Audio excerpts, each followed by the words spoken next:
So there you are, out of school for the day, chilling in your room while playing a bit of Soul Calibur 2, when you realize, damn, those are some nice titties. Graphics will never get better than this, you say to yourself while admiring the high level of real-time breast physics. Not long after, you realize you got the house all for yourself, so you decide that it's time. A good one for all of those who put their heart and soul into bringing the best virtual breasts to your platform of choice. This one is for you guys. Oh, how naive we were. If only you knew how good we had it back then. But the PS5 can ray trace. Man, whatever. Where's my Soul Calibur with real-time cloth physics? None of that preset destruction. I want to see the equipment reacting to combat dynamically. Cloth getting ripped and slashed, armor shattering and maybe some blood. Where are the full-range breast and ass physics? Hell, where are even the breasts nowadays? This is what we had to sacrifice to finally have a native SSD loading speed on consoles. Because if so, I want to go back. Take me back, man, please. I don't want to see another discussion of representation quotas or if women have too much hair. That's all so fucking stupid. Anyway, I believe that a lot of people have come across a similar situation in the past. Their experience of being a young lad on the mythical search for pornography in the 90s and the early 2000s. And while now it's easy as pulling out your phone to literally have access to all pornography that exists, back in the day you had to get a lot more creative. Burn CDs from friends, 15-second clips downloaded from LimeWire over 7 hours on a dial-up connection, and special magazines from trees in the woods. Yes, I'm not joking, this is real and it happens all over the world, look it up. What this all means is that sometimes games were also used to vent out. Sex sells and we are all in this godforsaken place because of it. You sure as hell can't avoid it forever. So of course, when technology evolves to the point where you can see and control some hot, animated babes, you gotta pay your respects. It would be of bad taste if you didn't. What, you think Dead or Alive was a coincidence? Of course, I'm not going to cover every single platform, as that would be simply too unfeasible. So I'm going to focus between the 5th and 6th generation of consoles, where 3D blew up and pixels started having enough resolution for some good stuff. The limit is before consoles had internet browsers, because, you know, that defeats the purpose of having to work with what you have. Believe me, I got nothing against the previous generations. Hell, if you have absolutely nothing but the SNES and a copy of Street Fighter 2, you will get acquainted with Chun-Li and Cammy real fast. And no covers or ads. Otherwise I wouldn't get out of here. Okay, but check out this Ghost in the Shell head. Ooh, baby. And this one. Okay, never mind.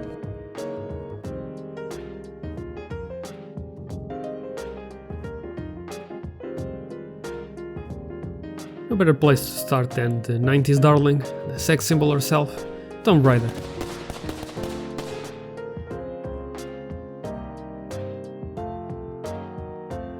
Yeah, check out those polygons.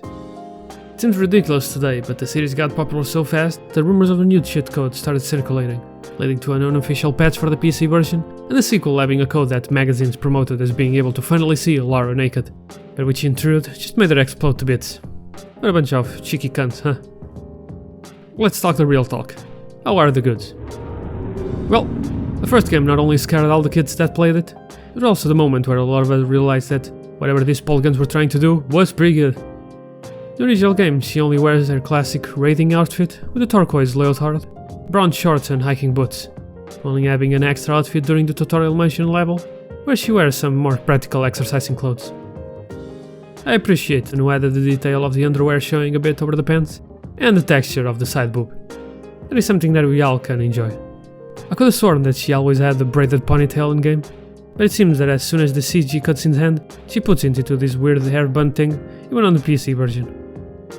Overall, it's a great start. The only real problem is how finicky the camera is to move if you want to check out the things your way. But hey, making you work for the material was a staple back then. No, but seriously, what was up with the mood of the game? Goddamn meat monkey horses, smiling lions, and whatever this was. I always found the cutscenes to be campy fun, with the funky editing, barely working 3D models, and the stilted voice acting. Certainly a treasure of the day. Of course, out comes a sequel, and God bless, it's an improvement in all fronts. Lara actually has her braided ponytail in-game with impressive physics, model textures are much more detailed, and finally, her chest actually looks like it should. Not only that, her repertoire of moves has further expanded, being able to do some sick hard turns, making it much more fun just jumping around. Also, new addition are level specific costumes. Not forcing Laura to wear the same thing across the world, she now switches between a wetsuit during the ocean level, the classic leotard with a bomber jacket for Tibet, and ending the last level with a pretty sexy dressing gown. Good selection for this new feature, and something that only got better with the sequels. The tutorial mentioned outfit is a bit underwhelming this time, but I can still rock with it. A good choice if you didn't have the original game and needed some Tomb Raider material, but not different enough to make it worth having both.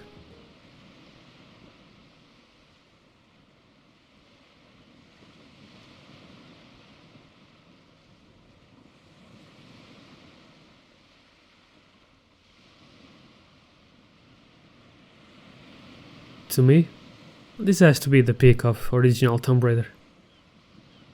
This here is a great example of what I'm talking about. The use of color is much more interesting than the safe palette they used in the previous entries, at least outside of the ending levels. That is besides the point of today. Can it deliver the same quality on the spicy factor? Like the previous, Lara changes her outfit in according to the level, which you can now choose in what order to play through. In Nevada, she wears a blue tone army outfit. In the South Pacific Islands, it's a more revealing take on the original, with a really short top instead of a leotard. And in London, she slips into a sexy black catsuit. Or at least that's what I would like to say, but this level is so fucking dark I can barely find a light source to showcase it. Just believe my word for it. She also wears an appropriate snow outfit for the Antarctica level, so it's not just for service all the time. The tutorial mention has Lara in a recolor of the Nevada one, so that's kinda lazy. Also, you can crouch now, so at least there's a bit more variety in what poses you can do. Unfortunately, in exchange they changed the camera to the point where it's really hard to do close-ups, so too bad on that part, but hey, at least you can literally shove the camera up your ass. If that is the kind of stuff you're looking for. That monkey couldn't be less interested in what's going on. And that tiny velociraptor is screaming beyond that random guy. Than that Antarctica one.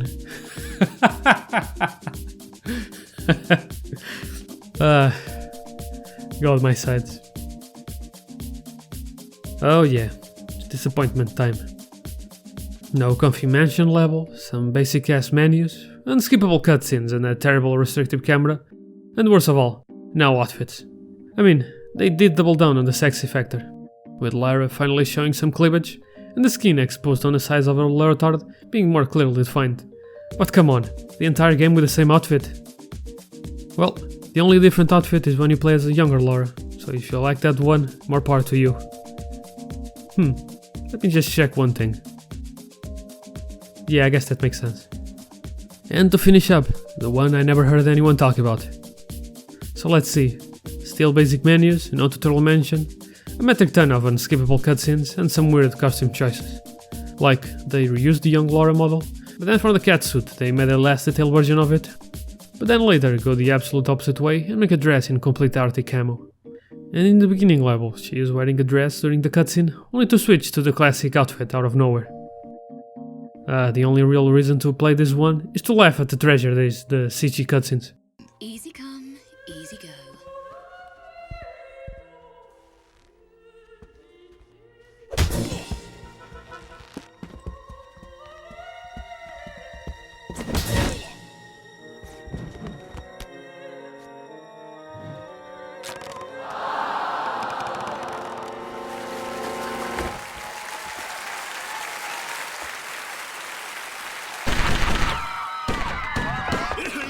Till the fat lady sings.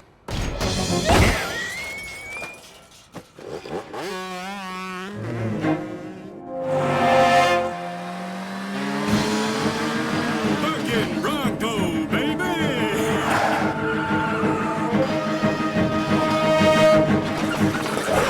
We ain't gonna make that gap, boss. We'll make it. Ain't gonna. We'll make it. What did I tell you? Mon Dieu! Out of all of these, only the first one was also released on the Sega Saturn, as exclusivity deals meant that only PlayStation had the complete trilogy for the consoles, with the last two coming out for the Dreamcast too, unfortunately. Sega did have a hard life, but it wasn't all that bad. Saturn still had some good stuff. The other 90s sex symbol that started as an exclusive to the PC until it got ported into everything, including the Nintendo 64, but the sexual content of that version is completely gone, so no need to talk about that here. Overall, you get the same experience on both versions, with just some small changes to not include full nudity. You can still see some raunchy stuff, if you can make out the pixels from the horrible resolution the game runs on. It was definitely better if you just played the original PC version, but if you got this back then, you could do a lot worse to alleviate the growing pains. The Sega Saturn. I can't forget that damn thing. I know the Dreamcast is still hailed as Sega's finest console, filled to the brim with exclusives, classics and arcade perfect ports, but the Saturn still has some titles worth mention, one of them being Fighting Vipers. From the same engine that ported Virtua Fighter 2, out comes this new slick new game with faster gameplay and no ring outs, so none of that cheesing victories here. This one is a clusterfuck to explain further, so please bear with it for a moment. Out of the original 8 character cast, only 3 of the characters are female, and one of them is so there's basically only 2. In paper that doesn't sound great, but check this out! You can actually destroy the opponent's clothes with enough damage, so yeah, Fighting Vipers might only have 2 worthy characters, but they both bring the spicy 3D we're looking for. Not only that, the pause screen is clean and doesn't darken the view, letting you take your time with each pose and really admire the work that was put on this. Ooh, oh yeah, that's pretty good. And if you are in a hurry, you can do a quick code to break all the armor off, so it's safe to say that they knew what was up.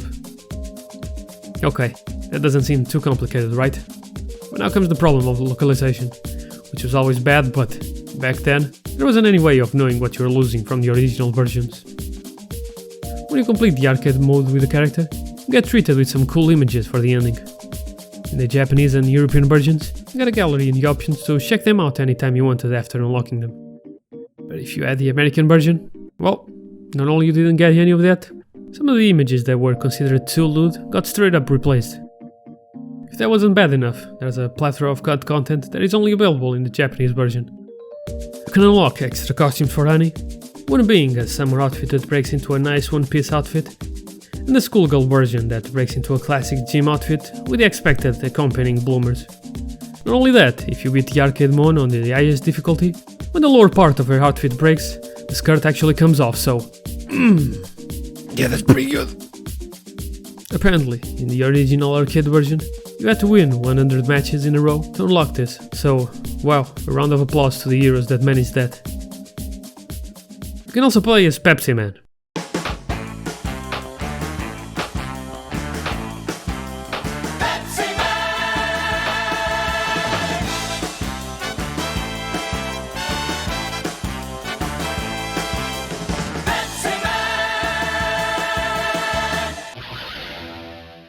And the training mode music uses a sample of something familiar. Man, the 90s were something else. Beside all of this weird minutia, the erotic content is strong here, so I can only give it the highest Cumming score. If you feel like going for a classic retro wank, please, give Fighting Vipers a chance. Just remember to grab the Japanese Saturn version or the PS2 port of the arcade version. Fighter's Megamix is also a pretty good side choice if you can get Fighting Vipers, as it contains all of its characters, plus the Virtua Fighter roster and a few secret and crazy unlockable characters.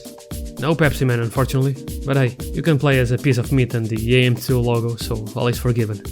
Yes, Honey is still here too, and her clothes are still destructible, with the secret quick armor off code still here too.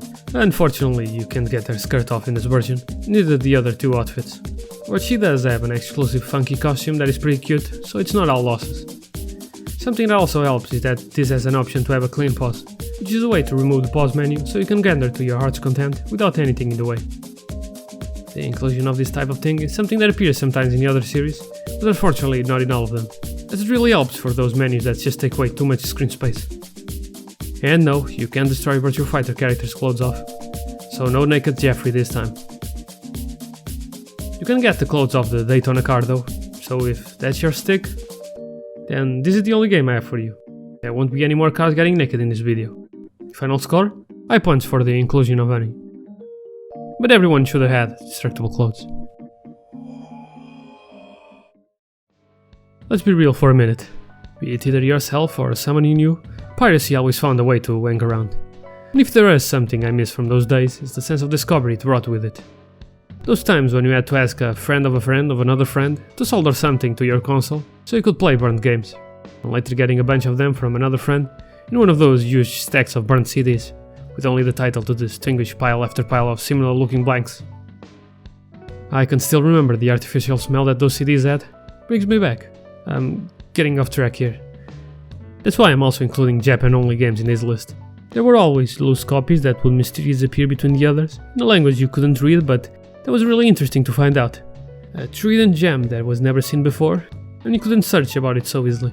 One of those was Asuka 120% for original PlayStation. It had a story mode, but I didn't know what the hell was going on. But the fighting was pretty cool. It's about high school members fighting for the club, for some reason, so you got the unexpected fighters that would come with that trope. And damn, look at that fucking 90s anime. Those are some long noodly limbs, but hey, would still smash. Luckily, the pause screen is not intrusive, so you can use it to its full potential and take a good look at all the details on the sprites. This had several upgraded iterations, but the Saturn version seems to be the one which is still played competitively to this day. But you should be fine with any version.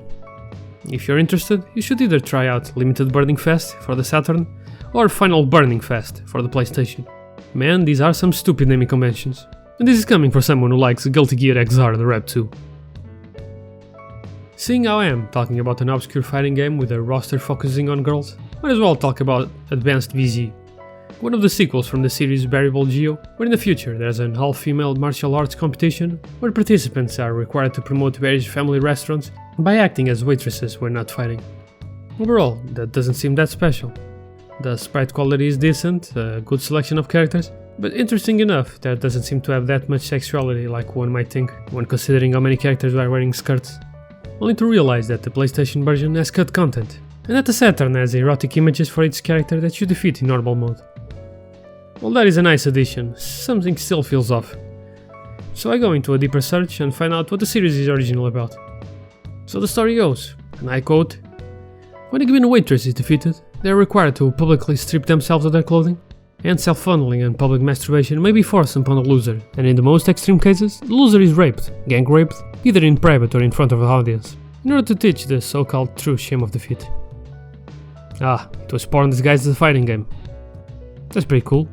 If the characters look recognizable, it's because the character designer is Takahiro Kimura, who also did the designs for SteamHeart, another loot game that got its cut when ported to console, and a little thing called Code Geass. Code Geass? Code Goose. Never heard of that one. There was also a direct sequel with art production and refined sprites, like Aiko now filing showing her underwear in some attacks, and more characters, but this one was only released on the PlayStation, so definitely no lewd images on this one. While on topic of mysterious series, here is Groupon Fight, the third one in specific. One that happens in the far future of 2015. Oh. This was a series originally released in the West as Power Instinct, but shit got way too weird so they eventually dropped it. It's mostly an arcade fighter, but it got ports for the SNES, PS1 and Saturn. The only reason I'm shining some light on this one is because the main artist for the series is Range Murata, and if you know, you know, and if you don't, well, he draws real good and tends to have an inclination for a certain type of character. You really gotta check out this intro cutscene in full.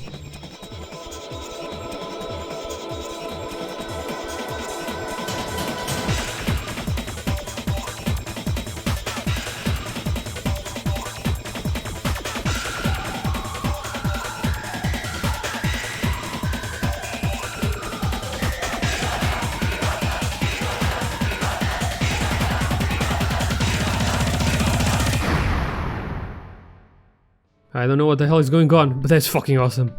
Not only that, you also get some tits right away on the main menu, so... oh no. Let me just... In terms of variety of content, there really isn't that much. With only one of the main characters being worth the effort of tracking down a copy, with the other two just being more on the cute side. At least it's a good one, with lots of good poses to get the juices going. You can even get a clean pause with the usual button combination, so have fun going to town on this one. Not related, but the partner switch sound is so damn satisfying. has a nice snap quality to it. Also, when you beat the arcade mode in normal difficulty, you unlock the character images in the gallery, so I definitely recommend doing that for this one, if you can do it. Cause goddamn fuck, that is some SNK final boss type cunt waiting for you at the end. He is there to stop you from getting those juicy pictures, so he definitely deserves getting his shit pushed in. Just don't select this one stage. Shit's too fucked up. Yeah, stop it. You might have noticed that a lot of the games that I've shown so far are fighting games. Yeah, about that. A lot of them are still going to be on that genre. It's mostly like that because of the high focus on the characters and their actions, so a lot of detail is put into that. Plus, you can pause to freeze frame specific moves that leave characters in more revealing poses, so that helps too. With that in mind, I would be a fool to not talk about one of the biggest series in the genre, Street Fighter. I already mentioned how Chun-Li and Kami are pretty good, and everyone had at least one copy of Street Fighter in some form, as there were a bunch of games and collection for all the platforms. So for this I'm going to focus on Street Fighter Alpha, the third one to be specific, as that one has the biggest selection of characters. Known for its fast gameplay and Chun-Li in a tight unitard, it was also released in several different platforms, but the PlayStation has less frames of animation to account for the hardware's lack of RAM. Unfortunately, the Saturn version stayed Japanese exclusive, so if you wanted the arcade experience, you had to wait for the later Dreamcast port. Overall, they're all fine for the topic in question, but the Saturn version does have an obnoxious pause menu that obscures most of the screen, while at the same time turning down the brightness even more than the PlayStation version. What the hell, Capcom? I need to see those power ties in detail. Don't you dare take that away from me! Still, it has a good selection of characters with some pretty good poses, especially if you're a big fan of upskirts. Karen is a especially good addition to the series, with her use of skin-tight leggings with the underwear on top. Ooh, that's some good stuff. Mika is also pretty good, with some pretty powerful frames showing her 2 for ESPN T cassettes that you don't want to miss. Also pretty good is that you can select between Alpha and original Chun-Li. Always good to come back for the classics. While on the Capcom group, might as well talk about all the other goodness they worked during their golden arc, where they also developed some great video games based on other properties. As a match made in heaven, they got to make an X-Men fighting game, and a really good one at that. With a playable cast of 10 characters, including Storm and Spiral, the real highlight here has to be Psylocke. Ooh baby, it's definitely a lot of things going right. And they knew it, cause the pause screen is kept off the playing field, with him letting you pause during the end of the match. Thank you, Capcom. Sometimes, you guys are alright. Keep in mind that the PlayStation has bad frame rate and is missing frames of animation, because of the usual small RAM pool. So if you want the true tick ties from the arcade, just grab the Saturn version. That one luckily got released for the entire world too. Later on, something even more mind-blowing would happen for everyone's surprise. In retrospective, it makes sense. They already had the sprites for both, why not mash them together into a game, possibly starting the crazy style of crossovers in video games. While unfortunately there is no Psylocke to be seen here, we got Storm back, plus Chun-Li and Kami, with Rogue being the main attraction here. The sprite work here is definitely done by a master at knowing how these things should be done. That is an ass that should be paused and looked at. The PlayStation again had problems as usual, and unfortunately the Saturn version didn't leave Japan, so it's another one of those complicated situations. At least the PlayStation pause menu doesn't obscure so much of the screen. The Saturn one barely lets you see anything. Darkstalkers. It's a Capcom fighting game, and back then it wasn't that, so it was only expected for it to have a bunch of revisions and small updates, but the localization titles really don't help. This is all so convoluted that I'm not even going to try to explain it. All you gotta know is that Darkstalkers 3 is the one that came out for the PlayStation and had all the characters. The ones of importance here are Morrigan, Lilith, QB and Felicia. Even back then, I always found weird how Morrigan and Lilith sprites don't fit so well with the rest of the cast. I don't know, maybe it's the heavy black outlines that seem absent from the other characters. Popularity aside, the other two aren't something you should ignore, with the QB having some great shiny legs, and Felicia filling the other side of the spectrum with some delicious thick goodness. I do gotta duke out some points for the fact that the pause screen is too dark, and it doesn't seem like there is a clean pause code like in the other games. Not only that, you can unlock extra images in the gallery if you play the original character mode, giving you some extra raunchy images that are pretty good. I remember seeing this Morrigan and Lilith image everywhere back in the day. It was, and still is, pretty good. Interesting tidbit, you can actually pop the CD into your PC and grab the images, as they are in the disc in an easily readable format. This is something that I wish every 2D fighting game had. The possibility of creating a palette of colors for the character of your choice, so you can make some great stuff like Tenant Morrigan, or even a completely naked Felicia. Might as well talk about this Neo Geo classic that got ported to both the PlayStation and the Saturn without major drawbacks. It's a pretty cool fighting game with gorgeous backgrounds and 2 cute girls. Well, one cute and one sexy, but both pretty cute. The characters only have 2 colors for variation, but the alternative one for Rumi makes it like she isn't wearing her skin-tight suit under the bikini outfit, so that's pretty odd.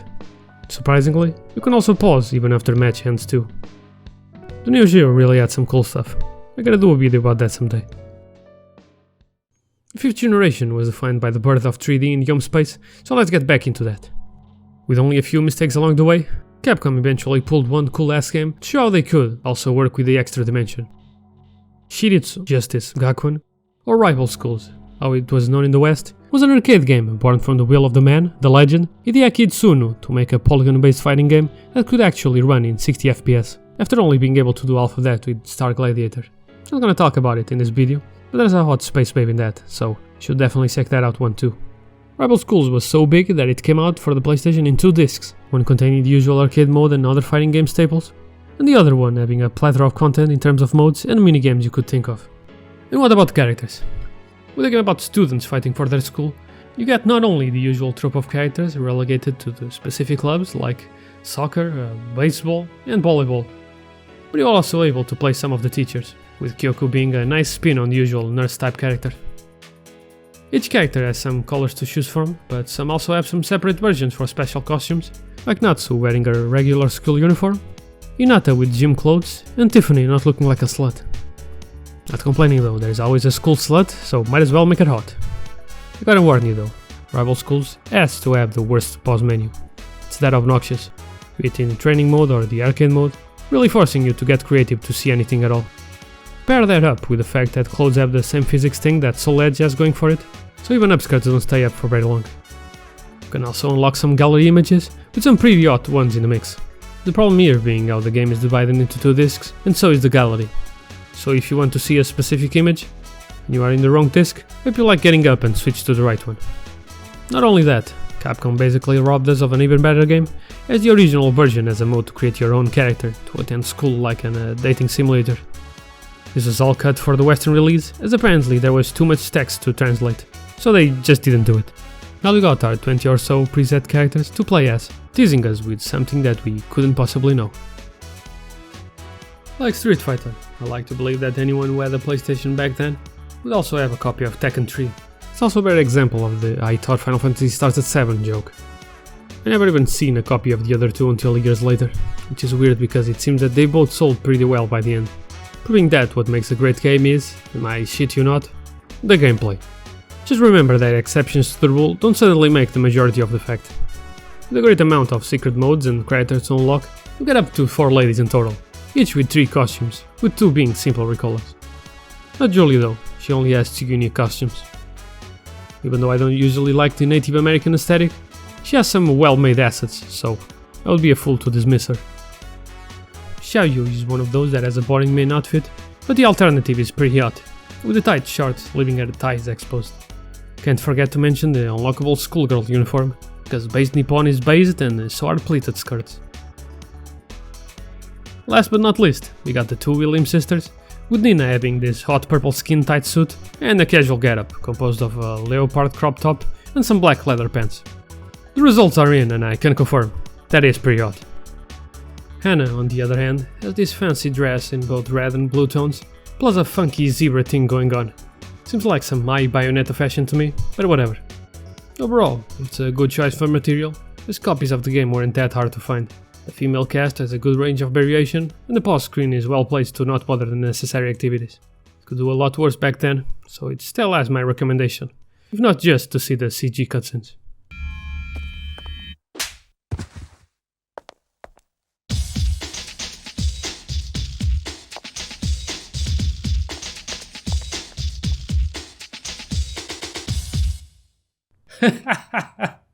That fucking face.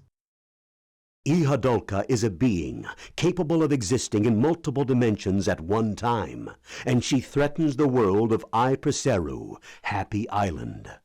Though the cost was heavy, the inhabitants of Preseru were able to temporarily confine Ihadolka in Evil Zone. Yeah, that is some 90s anime, alright, with all of its top-of-the-line voice acting. This opening movie kinda rocks though.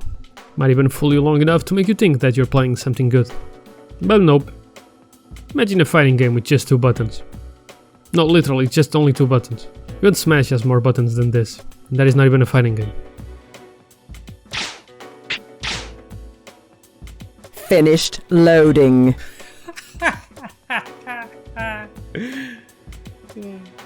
Even with all the jank, there is still some stuff you can get out of this. If you can stomach the gameplay for long enough, you can unlock the gallery to see some concept art of the characters and some extra costumes.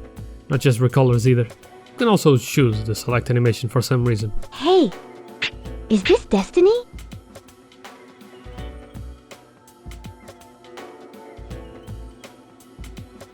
Getting back on topic, how are the girls? You get 5 of those, which are actually just 3, because one barely counts for the intended topic at hand. The other one is just too plain. Nope, that is not one of the girls, that is actually a man. Yes, I know that looks like a skirt, but it's still a man. While the designs are pretty good, the animations and poses that accompany them, not so much. At least the pause screen doesn't hide too much of the screen. But even so, all the characters do such awkward poses that it's gonna be hard working with this.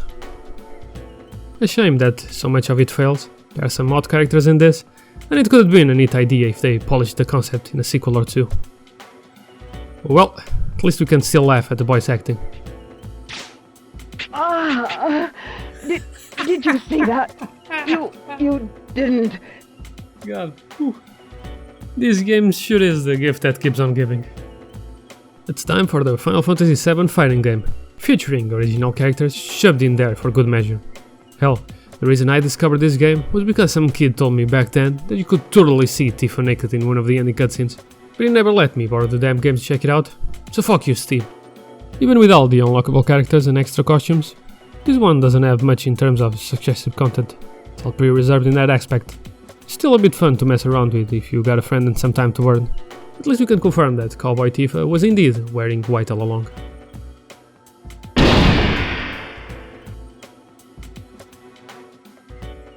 An easy bet that this is responsible for being the gateway for a lot of furries, and I can't even blame them. For those that don't know and the title isn't enough to get you there, this is a fighting game where you can morph into anthropomorphic animals. It has a small roster, just 8 characters and only 2 of them being women. Again, no, that is not one of them, that is a man. The woman is this one. Big Japanese woman that turns into a boar. But the real reason we are here is because of Alice, that of course turns into a rabbit. Everyone has 3 costumes, most of them recolors, but Alice gets the special treatment. Starting with an already pretty hot outfit, including short shorts. Her third option puts her into a bunny suit with tie-highs.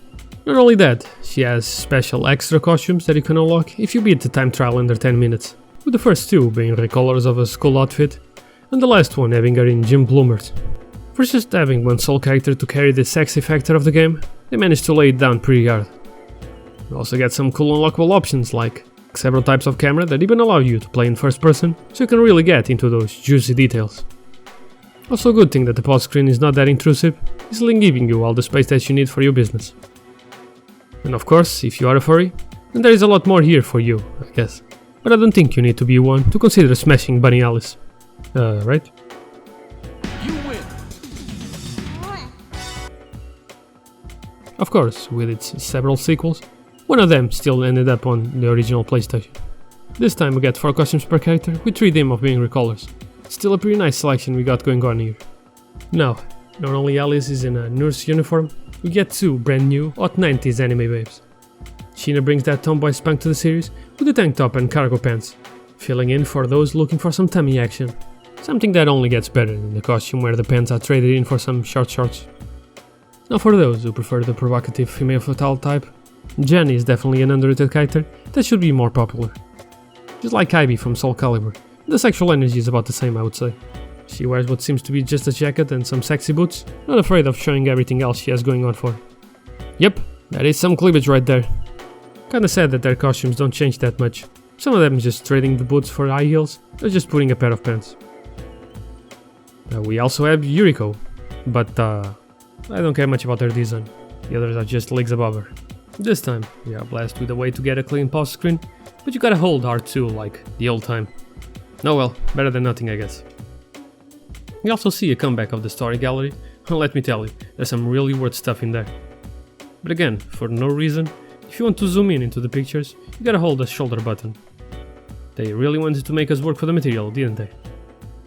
Unfortunate that Konami holds the rights to the series. You can be sure that this one is dead and not coming back. Transcending history and the world. A tale of ass and tits, eternally retold. Rarely a series gets it right in the first game, but the Soul Calibur series nailed it right away. Not only we got an astounding game, but its loot levels are off the charts. From its starting roster of 11 characters, you got 3 girls, each filling in nicely for a specific type of outfit. With Sophitia, you get the usual skirt shenanigans, a good start as you can never go wrong with that game of erotism that is old as man itself. The chase of the unknown, and the hope of a glimpse at the so coveted forbidden fruit, it presented so indifferent, so casually, that the very thought of sexuality being trivialized makes it a craving on its own. Taki wears a skin-tight ninja outfit, showing the outlines of her body so clearly that she presents herself as beyond naked, a state much more provocative than she could ever achieve if she was just plain naked.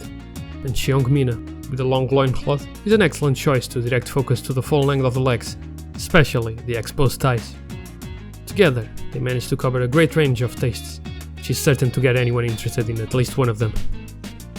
Like it wasn't enough, they blessed us with further color and costume choices, with Sophitia having the biggest amount of all, with 4 normal colors, an exclusive PlayStation version costume, a version of her normal outfit without armor, and a swimsuit.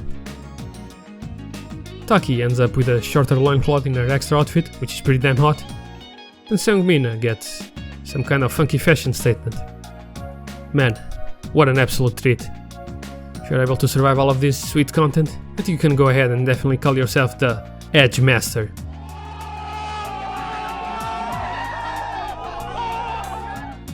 Finally taking a turn out of fighting games, might as well talk about this Capcom cult classic, starring the sexy dinosaur racist, Regina. It's a real shame the series just straight up died back then.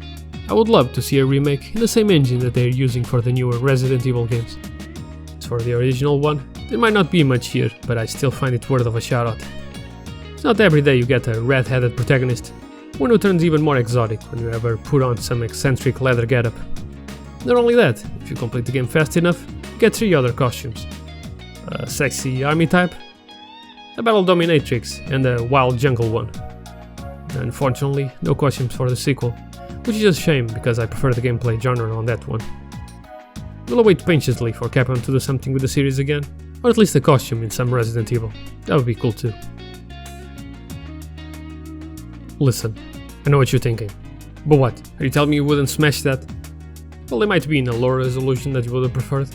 There is still some high quality sprite work. At the same time, the low resolution is probably the reason why they could draw naked women and there wasn't any problem. Ooh! I see Dracula now hires monsters by how much cake they're packing. I dare you to tell me those aren't some nice tits. Like, damn, what are they putting in the bird feeders around the castle?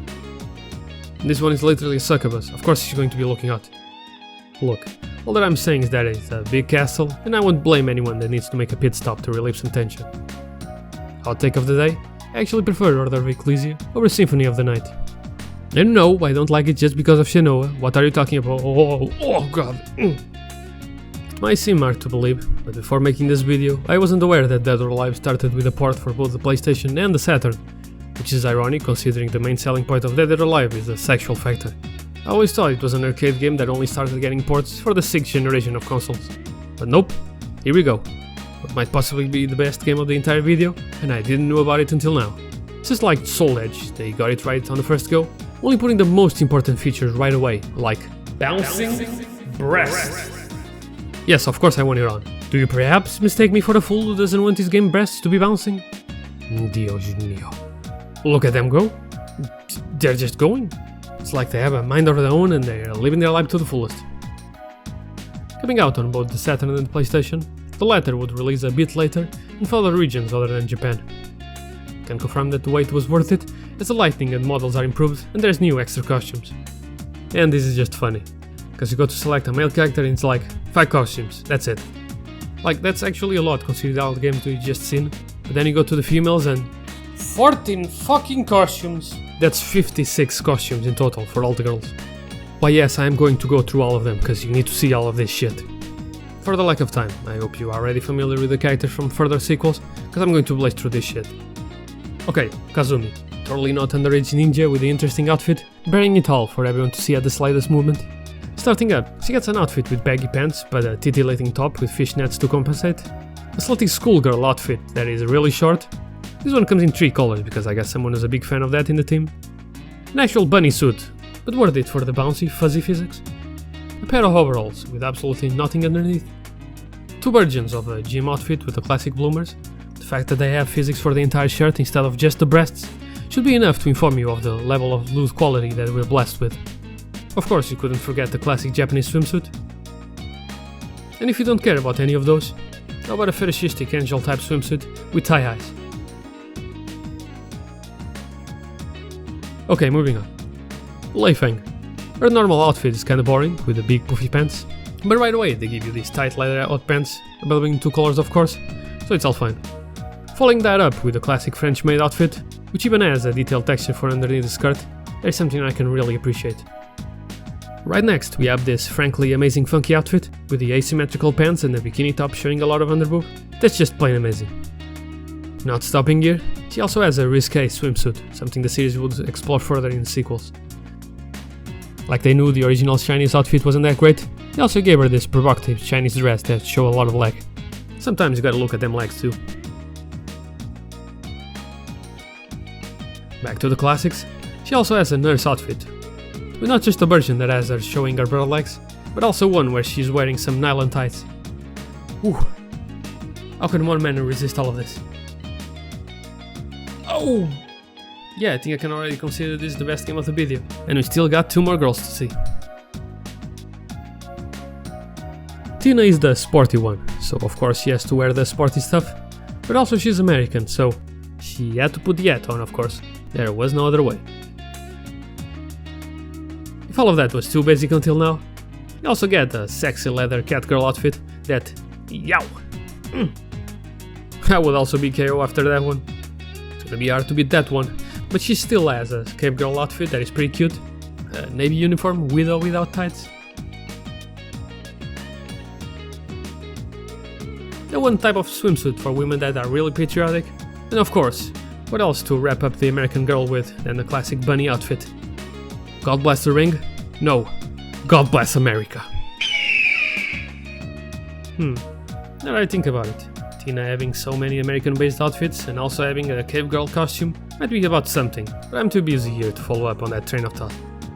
Ending with the last girl in the roster, Ayane is another Japanese ninja that is also not underage, and that's why she wears an even shorter normal outfit. I gotta say, I'm a big fan of the big bow in the back. No girl can go wrong with a nice bow. No, not you, fuck off. She even has an alternative version where she's blonde and tanned, which is pretty hot. That aside, she also has a schoolgirl outfit.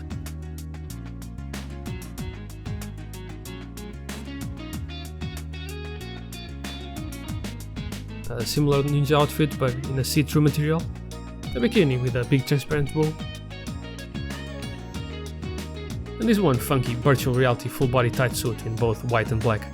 You can also easily get a clean pause, because of course you can. Were you expecting not with all of this content? Like if all of that wasn't enough to kill you dry, you get a gallery to check out with even more rambunctious images. Worth of all the time it takes them to load. No, this is not edited, the images actually open this slow. Yeah, that are like fucking rocks. You did it. You're now awarded with the Big Come Prize. But at the end of the day, the real winners were the people who had the copy back then. And I would love to speak to any of them, but they probably all died after a week with this game. So, the N64. What did Nintendo's first 3D focused platform had to offer for all the Horny people back then? Well, in the fighting game genre, it had Killer Instinct Gold. I was never too much into this series, as it fits the same category as Mortal Kombat, with the setting and characters just not being to my liking. Still, props are in order, as you might be able to do something with this one. The women are all well built and dressed to kill, but if I had to say something against it, is that all three look way too much like clones of Janet Jackson. At least you can't see their faces that well during the fight, so it's not much of a problem, I guess. Final score? A solid B+ for effort. Some good poses and a non-intrusive pause screen makes it worth it. But I have to wonder why is everyone so damn tanned. This motherfucker's fighting on the sun or something? Going for something a bit more obscure? Here is Deadly Arts, which funny enough is also called over in Japan. A Konami title, so another one that isn't coming back, and one that is usually regarded as a bad game. Well, I can certainly see the bad parts right away. The combat is a bit hard to get into, there is some nice character designs here and ooh! I like the extra costume going for that Morrigan casual style with the neon bright red pants.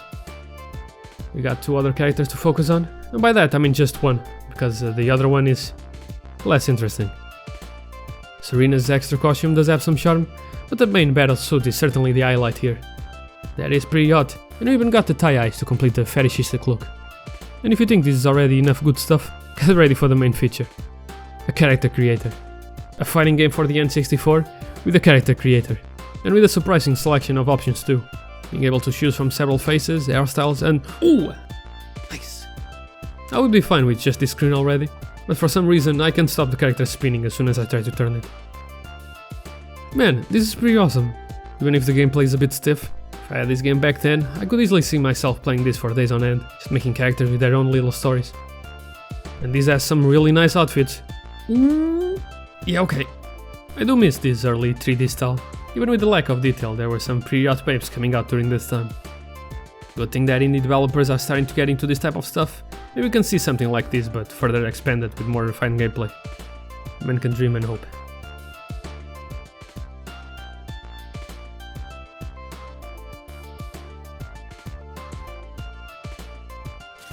I think I'm a special one.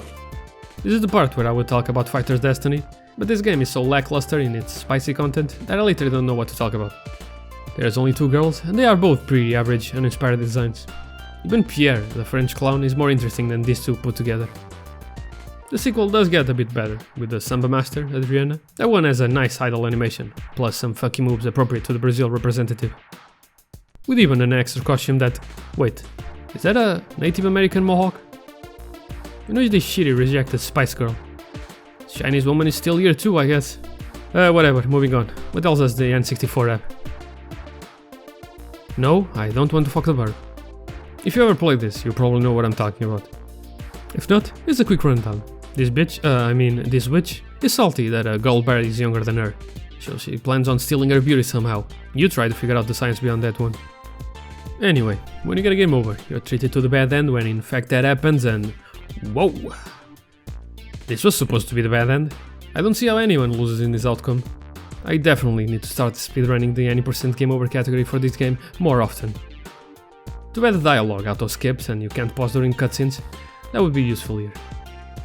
Again, blast those bloody bastards at Rare for this one. It's a great single player game with some of the best local multiplayer. It also offers the gift of giant squirrel ass and sunflower tits. There are also some prehistoric Hunga Bunga tits and literal rock hard tits. But those are a lot harder to see than the sunflower ones. With these you can just stand there in awe of how much humanity had to progress to get to this point. No, seriously, think about it for a second. We decided to one day blast sand with such a high degree of precision, so that billions of operations could be calculated in a fraction of a second. And all of that specifically so you can see a digital plant with a supple blossom. Yes, I am ending this with sunflower tits. They are too big not to. Next up, the jump to the next generation of ass and titties. So please, tune back in, as it will definitely be worth your time.